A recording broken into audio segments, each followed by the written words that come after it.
Praise the lord and glory to God. ఎప్పుడైతే మనము మన దర్శనము కోసము పని చేయమో అప్పుడు మనము ఇతరుల దర్శనం కోసము పని చేయాల్సి వస్తుంది.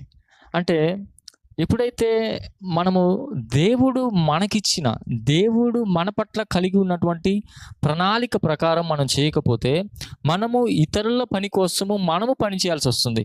ఇతరుల పని కోసం మనం పని చేయాల్సి వస్తుంది అని అంటే దానికి మించిన దరిద్రపు స్థితి, దానికి మించిన దౌర్భాగ్యపు స్థితి ఇంకొకటి లేదు. ఎందుకంటే మన ఫింగర్ ప్రింట్స్ ఏవైతే ఉన్నాయో అవి ఇతరులతోటి మనవి ఇతరులతోటి పోల్చుకుంటే అవి ఎలాగైతే కలవవో అలాగనే దేవుని చిత్తము, దేవుని ప్రణాళిక మన పట్ల కలిగి ఉన్నది కూడా దేవుని యొక్క చిత్తము, దేవుని యొక్క ప్రణాళిక అది ఇతరులతో కంపేర్ చేసుకునేది కాదు, ఇతరులతో కలిసి ఉండేది కాదు. అది ప్రత్యేకమైనది అనమాట. నీ మీద దేవుడు ఒక ప్రత్యేకమైన ప్రణాళికను కలిగి ఉన్నాడు. నీ పట్ల ప్రత్యేకమైన తన యొక్క చిత్తాన్ని కలిగి ఉన్నాడు. నువ్వు ఏ స్థితిలో ఉన్నా, ఎలాంటి పరిస్థితుల్లో ఉన్నా నువ్వు దాన్ని ఏం చేయాలంటే గుర్తెరగాలి.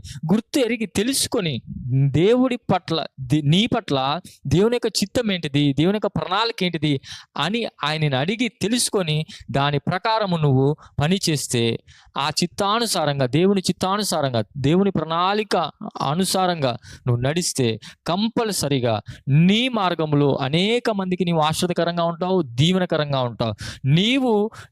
దేవుడు నీకిచ్చిన దర్శనం కోసం నువ్వు పని చేయకపోతే, దర్శనంలో నువ్వు పని చేయకపోతే ఇతరుల దర్శనం కోసం పని చేయాల్సి వస్తుంది. దయచేసి జ్ఞాపకం ఉంచుకోండి, దేవుని చిత్తము, దేవుని ప్రణాళిక నీ పట్ల ప్రత్యేకమైనదని నువ్వు గుర్తుంచుకోవాలి.